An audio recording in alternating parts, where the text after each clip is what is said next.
சுனாமியால் பாதிக்கப்பட்ட பகுதிகளை bill Clinton சுற்றி பார்த்தார். ஏயா கிளின்டனாவது யாருன்னு தெரியுமா உனக்கு? கிளின்டன்னா யாரு? கிளி ஜோசியம் பாக்குறவரா? கிளி ஜோசியம் பாக்குறாரா? கிளின்டன் யா?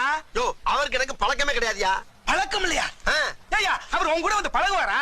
அமெரிக்காவோட முன்னாள் ஜனாதிபதியா? அதெல்லாம் தெரியாதுயா எனக்கு. அவரை தெரிஞ்சுக்காம எதுக்கு சலூன் கடைக்கு வர நீ? அறிவு கட்டவன் மட சாம்ராட். ரொம்ப ஓவரா இருக்க.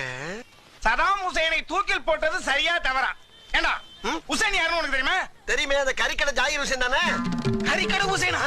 ஏண்டா ஈராக்கோட முன்னாள் அதிபர்ரா. தெரியாதியா? அதுக்கு ஏன் கொதிக்கிற? அது தெரியாம ஏண்டா நீ சலூன் கடைக்கு வர? யாரா அவன்? எந்திரி முதல்ல. என்னடா என்ன? ஆமா, இவ்வளவு பேசுறீல, உனக்கு அந்த முனியாண்டி தெரியுமா? ஏண்டா நான் கேட்ட அத்தனை வழி உனக்கு தெரியல. முனியாண்டிய பத்தி நான் என்ன தெரிஞ்சுக்கணும்? முனியாண்டிய தெரியுமா தெரியாதா? அப்படி என்னடா அவன் சாதனை பண்ணிட்டான்? அவன் தானே அவன் பொண்டாட்டிய 1 வருஷமா வச்சிருக்கான். ஐயோ, வெளிநாட்டுக்காரன் பூரா தெரிஞ்சு வச்சுக்க, வீட்டுக்கு அடிக்கடி வந்து பண்ண தெரியாம அடுத்த ஜாதியை பத்தி பேசிட்டு இருக்க.